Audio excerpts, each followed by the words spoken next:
Hello my dear friends, Vande Mataram, जय हिंद। और आज हम जानेंगे मुग़ल एम्पायर के बारे में, जो कि 1526 से लेकर और 1707 तक छः बादशाह, छः शासकों ने शासन किया। उसके बाद में 1726 से ले और 1857 तक 11 शासकों ने शासन किया भारत पर मुग़ल काल में। तो मुग़ल काल की नींव रखी थी बाबर ने।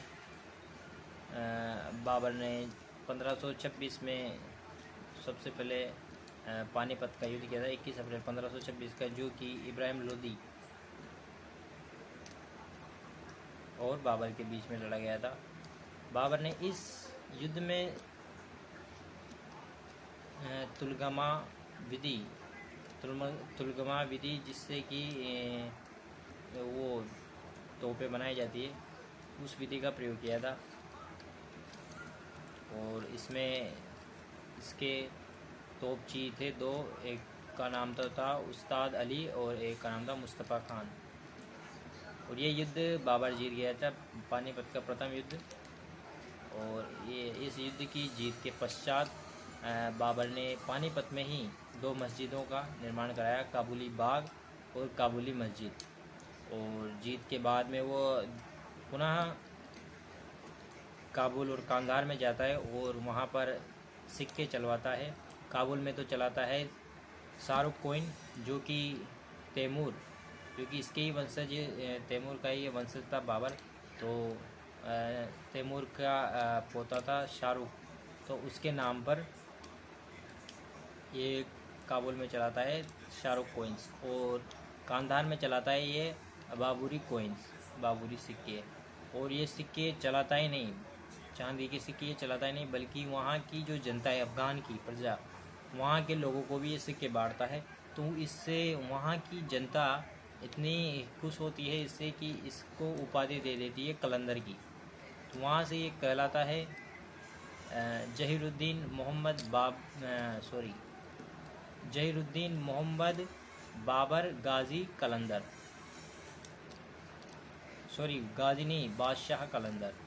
तो इसका पूरा नाम हो जाता है बादशाह कलंदर जहीरुद्दीन मोहम्मद बाबर।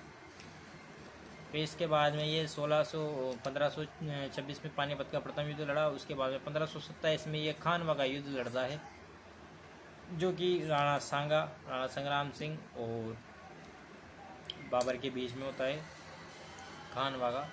उसमें राणा संग्राम सिंह की ओर से इसका राणा संग्राम सिंह का साथ देने के लिए आते हैं एक तो मालवा के राजा मेदिनी राय, और दूसरा है इब्राहिम लोदी के भाई, जिनको बाबर ने पानीपत के प्रथम युद्ध में हराया था, महमूद लोदी, जो कि अपने भाई की मृत्यु का बदला लेने के लिए राणा सांगा की ओर से लड़ते हैं। और इस युद्ध में भी जीत बाबर की होती है, लेकिन इस युद्ध में काफ़ी बड़ी सेना संग्राम सिंह यानी कि राणा संग्राम सिंह, राणा सांगा की होती है। किंतु पहली बार जो है वो राणा सांगा की सेना तोपों और गोला बारूद का से युद्ध करती है। इधर तलवारें थी, उधर तोपें थी। तो ये युद्ध को एक दूसरे नज़रिए से देखें तो ये इस तरह हो सकता है कि एक तरफ तलवारें लड़ रही थी और दूसरी तरफ गोला बारूद तोपें लड़ रही थी। तो निश्चित स्पष्ट है परिणाम युद्ध का कि विजय तोप और गोला बारूदों की होगी, क्योंकि तलवार तो पास में आने पर शत्रु का संहार करेगी, शत्रु को समाप्त करेगी, लेकिन तोपें तो कहीं दूर से भी कई सारे, एक तोप से एक ही बार में कई सारे शत्रुओं को मार गिराया जा सकता है, लेकिन तलवार से ऐसा संभव नहीं है। और इसी युद्ध में बाबर ने जिहाद का नारा दिया था, यानी कि बाबर ने कहा था, क्योंकि बाबर की सेना कमज़ोर थी और इसकी सेना राणा संग्राम सिंह की मजबूत थी, तो उसी समय बाबर ने जिहाद का नारा दिया था, कहा था कि यह युद्ध सत्ता का नहीं है, यह युद्ध धर्म के प्रचार का है। इस तरह से बाबर ने मोटिवेट किया था अपनी सेना को। और फिर 1526 के बाद में 1527 के बाद में 1528 में फिर चंदेरी का युद्ध लड़ा बाबर ने, जो कि मेदिनी राय और बाबर के बीच में हुआ।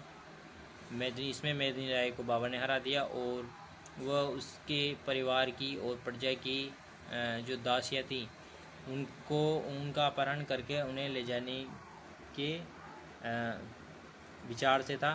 तो जैसे ही उन स्त्रियों को पता चला तो उन्होंने जौहर कर लिया।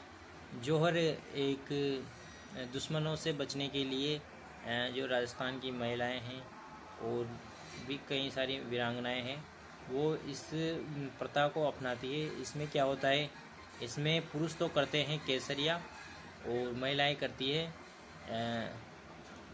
ये जौहर। इसे शायद साका ऐसा कुछ कहा जाता है। धन्यवाद, आज के लिए इतना ही। आगे ऐसे ही बने रहिए हमारे साथ बेटर थिंग, ऐसे ही बेहतरीन वीडियो, बेहतरीन ही नॉलेज की वीडियो हम अपलोड करते रहेंगे। बाय।